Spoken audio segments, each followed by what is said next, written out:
신약성경 요한복음 13장 31절부터 35절의 말씀입니다. 이쪽으로 오고 싶어서 요한복음 13장 31절부터 35절의 말씀 다 찾으셨으면 제가 한 절 읽고 여러분이 한 절 읽고 함께 교독하겠습니다.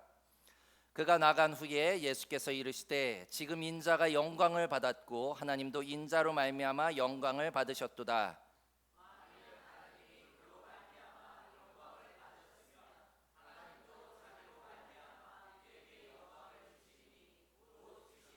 작은 자들아 내가 아직 잠시 너희와 함께 있겠노라.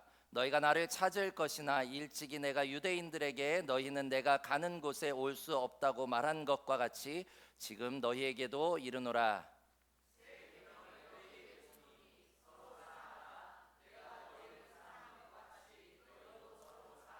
함께 읽겠습니다. 너희가 서로 사랑하면 이로써 모든 사람이 너희가 내 제자인 줄 알리라. 아멘.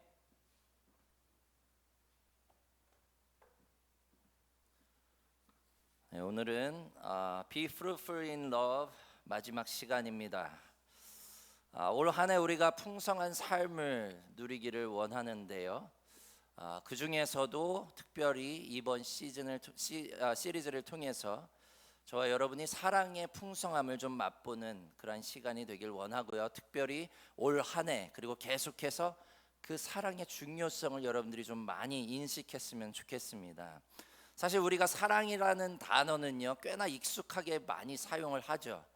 그러나 때로는 사랑한다는 말을 하지만 실제로 그 사랑이라고 하는 말이 갖는 의미를 잘 모를 때가 있습니다. 생각보다 우리는요 사랑을 잘못 이해하는 경우들도 많이 보게 됩니다. 세상이 이야기하는 사랑과 성경이 이야기하는 사랑이 또 다를 때도 많이 있고요.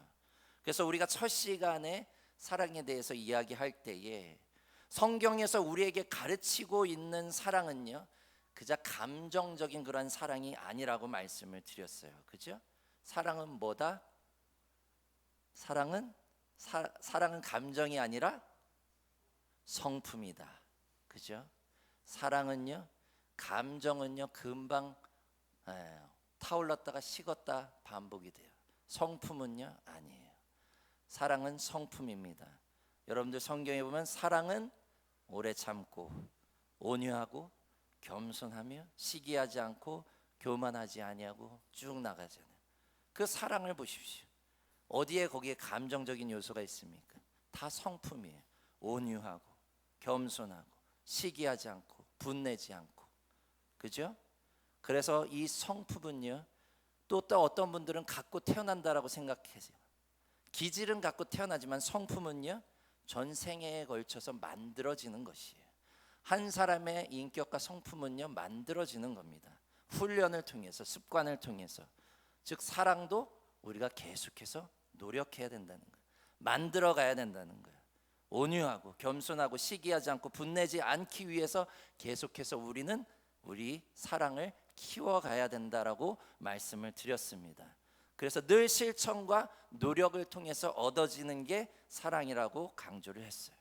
그런데 그런 사랑을 우리가 그러면 왜 가져야 됩니까? 그리스도인으로서 하나님은 사랑이시기 때문에, 하나님의 본질 자체가 사랑이기 때문에 그 하나님의 아들, 딸인 우리들도 사랑이어야 된다는 거예요. 우리는 이 본질을 자꾸 놓쳐요. 그리고 그러한 사랑은요 나 자신을 넘어서 타인에게까지 이르러야 된다고. 특별히 우리는요 아브라함의 환대 이야기를 함께 나누며 생판 모르는 남을 사랑으로 섬기고 환대했을 때 하나님의 크신 은혜와 풍성함이 더해졌다라고 하는 것을 배웠습니다. 그리고 지난 시간에는요 짐이 아니라 사랑이라고 말씀드렸죠. 저 나한테 짐만 되는 녀석, 사람이 아니라 사랑이기 때문에 그 사람의 짐을 나눠줘야 된다라고 말씀을 드렸습니다. 각자의 맡은 바 책임과 의무를 다하는 짐을 지되 누군가 혼자 감당할 수 없는 짐을 지고 있거나 사회적으로 환경적으로 지워지는 짐에 의해 압사당할 위기에 처해 있는 우리 주변의 사람들의 짐을, 그 burden을 함께 나눠지라고 말씀드렸습니다. 그리고 오늘 마지막 시간에는요, 요한복음 13장 31절 이하의 말씀을 가지고 함께 나눠보기를 원합니다. 제가 미국에 유학을 가서 신학교 수업을 듣는 가운데 유독 학생들이나 교수님으로부터 많이 듣고 또 강조되었던 성경 구절이 있어요. 마태복음 22장 37절 이하의 말씀입니다. 여러분들 너무도 잘 아시는 말씀일 겁니다. 뭘까요? 하나님 사랑 그리고 이웃 사랑이에요. 영어식 표현은요, Love God, Love your neighbor. 무슨 귀에 딱지가 않도록 그렇게 계속 강조를 하더라고요. 그 수업 시간에만 그랬는 줄 알았는데 다음 수업을 들어도 또 이게 나와요. 올해만 되는 줄 알았더니 내년에도 또 강조가 돼요. 심지어 저희가 목사 안수 과정 가운데, 연애 연차 교육 가운데, 그리고 매년 연애를 할 때마다 늘 강조되는 그러한 말씀이에요. Love God, love your neighbor. 근데 제가 한국에서 나름 신앙생활도 했고요, 신학교를 다니고 사역을 했지만 과연 우리는 이 주제를, 이 말씀을 얼마만큼 강조하고 있는가라는 생각이 되어졌어요. 한국 교회에서 제가 미국 가기 전에 주로 다뤘던 주제들은요, 오직 믿음, 그죠? 기도, 선교, 전도, 부흥, 성령의 역사, 이런 것들이잖아요. 적어도 제가 미국으로 건너가기 전까지 한국 교회에서는요, 사랑을 강조하는 교회는 손에 꼽힐 정도지 않았나라는 생각이 되어집니다. 심지어 사랑의 교회라고 이름을 가진 교회도 제자 훈련에 전념했지 사랑을 강조하는 것 같지는 않아요. 무슨 이야기입니까? 그렇게 한국 교회는요, 그간 믿음을 강조하고 전도와 선교를 강조하고 제자 훈련과 성령 운동을 강조해서 지금의 부흥을 이뤄냈습니다. 그것은 사실이에요. 그러나 지금 저와 여러분이 다시 한번 주목해야 될 것은, 그렇게 해서 지금 한국 교회의 현 시점은 어떤가요? 하나님이 보시기에 아름다운 교회인가? 세상의 사람들이 보기에 정말로 내가 그 교회에 가고 싶은 그런 교회인가? 예수님께서 보시기에 정말로 아름다운 하나님의 성전인가? 만약에 그렇지 않다면 우리는 다시 돌아가야죠. 무엇으로? 새 계명으로. 우리는요, 그동안 마태복음 28장 19절의 말씀, 너희는 가서 모든 민족으로 제자를 삼아 아버지와 아들과 성령의 이름으로 세례를 베풀라는 그 말씀, 그레이트 커미션이라고 하는데요, 대위임령에만 몰두해 있었어요. 그래서 교회에서 쏟아져 나가서 전도하고 쏟아져 나가서 교회를 부흥시키고 선교지를 하나님의 복음화시키고 교회를 세우고, 이 말씀이 우리의 주제였어요, 그동안 한국 교회는. 그러나 예수님의 전생의 사역을 통해서 우리가 함께 보기를 원합니다. 우리가 잊지 말고 지켜야 하는 계명이 무엇인지를 예수님 분명히 말씀하세요. 예수님이 마지막 이제 승천하실 때에 제자들에게 하신 그 대위임령이 아니라 정말로 예수께서 전 공생의 사역 가운데 끊임없이 강조하셨던 말씀과 새 계명이 무엇입니까?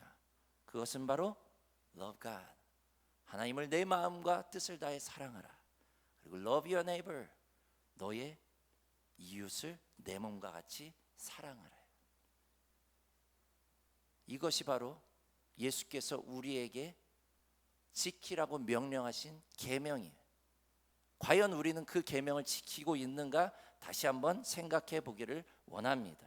문제는요, 크기가 아니에요.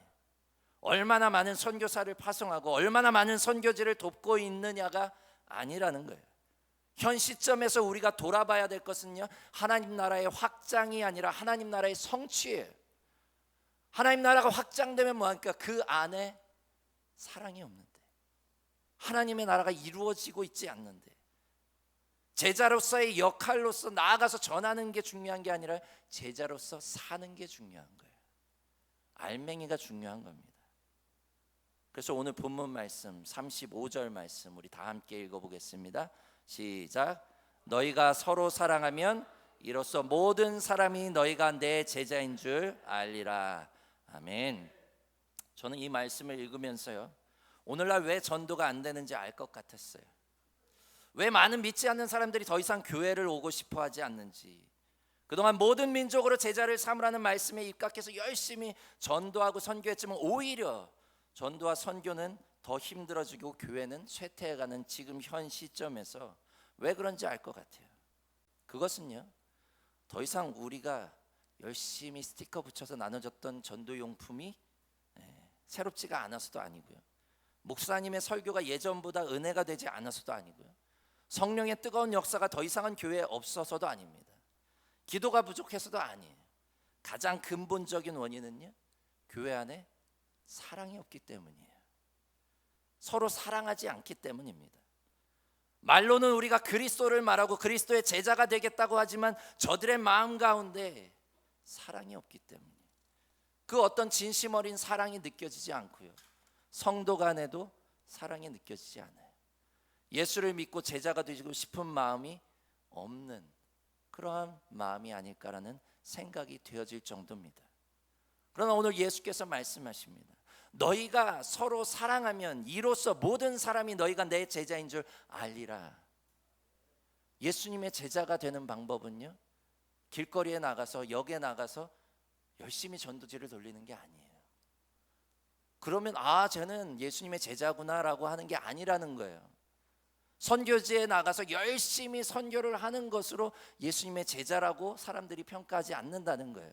무엇으로? 서로 사랑하면. 저들 안에 사랑이 있으면 그것으로서 제자인 줄 알게 된다는 거예요. 사랑은요, 예수님의 제자로서 해도 되고 안 해도 될 문제가 아니에요. 영어 성경에 보면 이렇게 기록합니다. You must love each other. You love each other이 아니에요. must가 들어갔죠. 반드시 해야 된다는 거예요. 너희가 예수님의 제자면, 나를 따르는 자들이면 반드시 너희는 서로 사랑해야 돼. 아무리 선교지에 교회를 많이 세우고요, 아무리 많은 사람들 전도하고요, 아무리 하나님의 교회를 위해 봉사를 많이 한다고 해도요, 저의 마음과 행위 가운데 사랑이 없으면 nothing, 아무것도 아닌 거예요.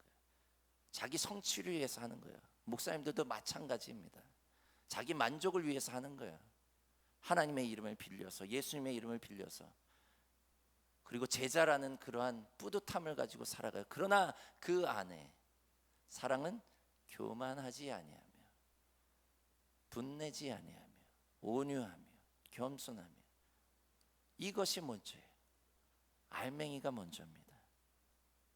아무리 매주일 우리가 모여서 제자 훈련을 하고 그리스도를 아는 지식이 풍부하다고 해도요, 저의 가슴 가운데 내 가족을, 내 속도원을, 내 교회의 성도를 사랑하는 마음이 없다면 nothing이에요. 아무것도 아니에요. 한순간에 와르르 무너져버리는 모래성과 같은 거예요. 첫 시간에도, 그리고 지난 시간에도 우리가 계속해서 기억하고 또 강조해야 될 것은 무엇입니까? 서로 사랑하래. Love each other. 사랑하는 성도 여러분, 서로 사랑하십시오. 왼수처럼 여기지 마십시오. 그런 눈빛으로 바라보지 마십시오. 사랑하십시오. 같이 사는데 왜 왼수처럼 그렇게 바라보시고 원수를 사랑하라 했다 가지고 그거 자꾸 쓰지 마세요. 그냥 사랑하시면 되는 거예요. 왜 자꾸 먼저 내가 사랑하기 위해서 원수로 만듭니까? 예수님 그걸 원하시는 게 아니에요. 계속해서 강조하십니다. 서로 사랑하라고. 사랑이 없으면요, 우리가 아무리 열심히 제자가 되려고 해도 제자가 될 수가 없다라고 오늘 예수 그리스도께서는 말씀하십니다. 그러면 어떻게 하면 사랑으로 그렇게 나아갈 수 있을까요? 여러분들 이렇게 반문하는 분들이 계실 거예요. 목사님, 전 사랑이 뭔지 몰라요. 사랑을 받아봤어야지 사랑을 하죠. 저 인간이 먼저 사랑을 해줘야 나도 사랑할 거 아닙니까? 그런 생각을 갖고 있는 분들이 많아요. 혹은 저는요, 결핍 덩어리예요. 어렸을 때부터 저는 살아받아 본 기억이 없습니다.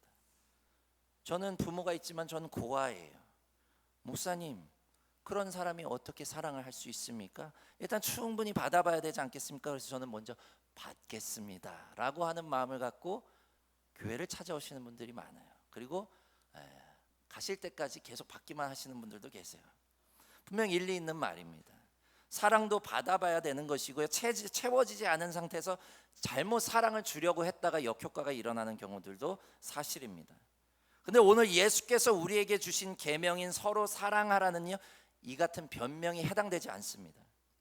내가 그동안 가지고 있었던 어떤 결핍이나 사랑에 대한 무지나 기타 등등의 어떤 여건과 상황이 여기에 해당되지 않는다는 거예요. 왜 그렇습니까? 오늘 본문 말씀 34절 우리 다 함께 읽겠습니다. 34절 시작. 새 계명을 너희에게 주노니 서로 사랑하라. 내가 너희를 사랑한 것 같이 너희도 사랑하라. 아멘. 서로 사랑하는데요, 어떻게 사랑하라고요? 내가 너희를 사랑한 것 같이. 이것이 전제 조건이에요. 예수께서 제자들에게 그냥 사랑하라고 말씀하시지 않았어요. 새 계명은요, 그냥 사랑하라가 아니에요. 그냥 서로 사랑하라가 아니에요. 내가 너희를 사랑한 것 같이 너희도 서로 사랑하라. 다시 말하면요, 이미 예수님이 어떻게 사랑하는지를 알려주셨어요. 보여주셨어요. 우리가 경험하게 해주셨어요. 어떻게 사랑의 언어를 쓰고 사랑의 성품을 가지고 어떻게 사랑을 행하는지 이미 예수 그리스도를 통해 너희는 보았고 배웠다는 거예요. 경험했다는 거예요. 심지어 예수님은 오늘 본문 말씀 4절 말씀에 사랑으로 어떻게 섬기는지를 보이셨어요. 함께 읽어보겠습니다. 4절 시작. 저녁 잡수시던 자리에서 일어나 겉옷을 벗고 수건을 가져다가 허리에 두르시고 이에 대야에 물을 떠서 제자들의 발을 씻으시고 그 두르신 수건으로 닦기를 시작하여. 예수님은요, 그냥 말로만 하신 분이 아니에요. 몸소 제자들의 발을 씻기시며 사랑을 보여주셨어요. 제자들은 그 예수님의 거친 손길을 만지며 그 손이 내 발에 닿는 순간 그 사랑을 경험한 거예요. 창피한 것도 경험하고 다양한 감정이 오갔을 겁니다. 사랑은요, 이렇게 예수님께서 몸소 보여주셨고요. 그 사랑의 감정이 말하지 않아도 제자들에게 전해졌고 그 사랑이 계속해서 우리에게도 전해지고 있는 줄 깨달으시길 바랍니다. 비록 우리의 부모가 좋은 본을 보여주지 못했다 하더라도요, 비록 우리의 스승이 사랑에 매는 들었을지언정 사랑을 하지 못했다 할지라도 우리가 예수 그리스도를 우리의 주님으로 고백하고 그의 뜻에 따라 살기로 결단하는 구원받은 백성으로 이 자리에 앉았다라고 한다면 이미 우리는요, 그리스도를 통해 자기 목숨도 아끼지 않는 그 사랑을 배웠습니다. 자기의 아들까지도 아끼지 않는 그 하나님의 사랑을 날마다 우리는 경험하며 살아갑니다. 그리고 날마다 우리와 함께 하시는 그 성령의 인도와 보호를 통해 사랑을 지금도 충만히 받고 있어요. 그런데 우리는요, 늘 우리의 그냥 생각과 과거에 짓눌려서 나는 결핍이야, 나는 사랑받아야 돼, 나는 사랑을 받아본 적이 없어라고 하고 있지는 않습니까? 예수님께서 말씀하십니다. 내가 너희를 사랑한 것 같이 너희도 서로 사랑하라. 이제 사랑받기만 하지 마시고요, 사랑을 좀 하십시오. 가깝게는 가족 구성원들과요, 믿음의 식구들로부터, 그리고 나아가서 내 주변의 이웃과 나그네들까지 그리스도께서 우리를 사랑하셨듯 우리도 그와 같이 사랑하는 저와 여러분이 되시길 주님의 이름으로 축원합니다. 그리고 마지막으로 어렸을 때 아이들에게 우리가 자주 하는 질문이 있어요. 아빠, 엄마 얼마만큼 사랑해? 우리가 또 연애 초기에 우리 연인들이 그러죠. 나 얼마만큼 사랑해? 우리 철제 형제 이렇게 많이 들어보지 않았어요? 나 얼마만큼 사랑해? 얼마만큼 사랑하는지 보여줘야 그래도 결혼할 거 아니야. 막 이렇게 남자들을 좀 힘들게 하고 그런 때들이 있습니다. 그죠? 그런데 이건 언제부터 시작됐냐면 아이 때부터 시작돼요. 나 얼마만큼 아빠 얼마만큼 사랑해? 엄마 얼마만큼 사랑해? 그러면 아이들이 어떻게 표현하죠? 최대한 팔을 벌려서 크게 만들어서 이만큼이라고 하죠. 거기에 만족하신 엄마 아빠 있으십니까? 대부분 없어요. 애게 요만큼. 어떻게 해요? 너무 작은 것 같은데 아빠 엄마 얼마만큼 사랑해? 그러면 아이가 이제 움직이죠. 옆으로 가서 이만큼 하면서 최대치로 키워서 사랑을 표현합니다. 근데 거기에도 부모는 만족하지 못합니다. 그래서 아이를 쇠뇌시키죠. 어떻게 해요? 하늘만큼 땅만큼 그만큼 사랑해 주기를 바라죠. 그리고 그만큼 우리가 사랑을 받기를 원하고 또 우리가 사랑을 주기를 원하는 것을 보게 됩니다. 우리는요 그토록 사랑도요 어느 순간부터 큰 걸 바래요. 큰 걸 바래요. 아주 어렸을 때부터 우리는 큰 걸 바랬던 것 같아요. 여타 다른 것과 마찬가지로 우리는 사랑도 크기와 양에 집착합니다. 근데 오늘 말씀을 보면서 이 요한의 저자가 우리에게 주는 사랑은 다르다는 것을 느꼈습니다. 우리를 도전합니다. 서로 사랑하기를 하늘만큼 땅만큼 하라고 그 크기를 말하지 않아요. 오늘 본문 말씀 1절 말씀 다 함께 읽어보겠습니다. 1절 함께 읽겠습니다. 시작. 유월절 전에 예수께서 자기가 세상을 떠나 아버지께로 돌아가실 때가 이른 줄 아시고 세상에 있는 자기 사람들을 사랑하시되 끝까지 사랑하시니라. 아멘. 이해하셨습니까? 이것이 바로 우리가 본받고 행해야 되는 사랑이에요. 여기에서 사랑하시되 하늘만큼 땅만큼 사랑하셨다 그랬어요? 아니에요. 끝까지. 사랑은요, 성경에서 가르치고 있는 사랑은요, 크기가 중요치 않습니다. 길이가 중요해요. 끝까지 사랑하는 게 중요한 거예요. 아무리 수십억짜리 다이아몬드를 사줄 만큼 크고 화끈하게 사랑해도요, 몇 년 못 가서 그 사랑이 식어졌다고 갈라서 버리면 그 사랑이 진짜라고 어떻게 말할 수 있겠습니까? 엄마 아빠를 하늘만큼 땅만큼 사랑한다가 해놓고요, 자기가 좀 컸다고 그 하늘 같은 아빠를 무시한다거나 땅 같은 엄마를 내팽개친다면 그 사랑이 무슨 소용이 있겠습니까? 오늘 요한복음의 저자는 말합니다. 사랑은 크기가 아니라 길이라고요. 얼마만큼 잘 견디고 참아내고 시기하지 않고 교만하지 않고 무례히 행하지 않고 함께 끝까지 갈 수 있는지가 중요하다라고 말씀하고 있는 줄 깨달으시길 바랍니다. 예수께서 우리에게 보여주신 사랑은 물론 어마무시하게 큰 사랑이지만요, 우리가 집중해야 될 것은요, 끝까지 사랑하는 그 사랑이에요. 십자가의 마지막 순간 피 한 방울까지 흘리시기까지 제자들을 사랑했던 그 사랑, 그 사랑을 본받는 저와 여러분이 되시길 주님의 이름으로 축원합니다. 서로 사랑하는 것은요, 그냥 오늘 하고 내일은 좀 쉬었다가 모레는 다시 했다가 아니면 10년 후에 다시 하는 그런 사랑이 아니에요. 처음부터 끝까지 사랑하는 겁니다. 어느 날 갑자기 좋아 죽겠다면서 간이고 쓸개고 다 빼주며 사랑한다고 했다가 순간 섭섭하다고 내가 너한테 어떻게 했는데 철천지 원수처럼 대하는 그런 사랑이 예수께서 우리에게 보여주신 사랑이 아닙니다. 한번 사랑했으면 서로 사랑하기를 마음 먹었으면 좀 많이 부족해도 사랑으로 좀 채워주고 좀 많이 잘난 척해도 잘 세워주고 좀 무례하게 행해도 예의 바르게 알려주면서 그렇게 끝까지 사랑하는 겁니다. 그 사랑이 저와 여러분의 삶 가운데 우리 믿음의 공동체 가운데 가득 채워져서 우리가 모두 행복하고 풍요로운 사랑의 열매를 죽기까지 거두어가는 저와 여러분이 되시길 주님의 이름으로 축원합니다. 기도하겠습니다. 하나님, 예수께서 우리에게 보여주신 그 사랑을 우리도 이 땅 가운데 실천하며 나아가길 원합니다. 예수님의 그 사랑은 끝까지 제자들을 사랑한 것입니다.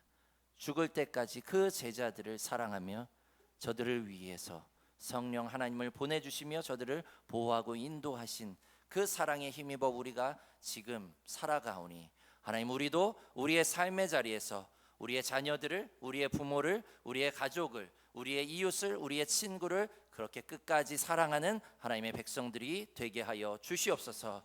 그 풍성한 삶으로 우리를 인도하셨사오니 우리가 그 삶의 자리를 함께 나아가며 주님께 영광 돌릴 수 있도록 인도하여 주시옵소서. 감사드리며 예수 그리스도의 이름으로 기도드렸사옵나이다. 아멘.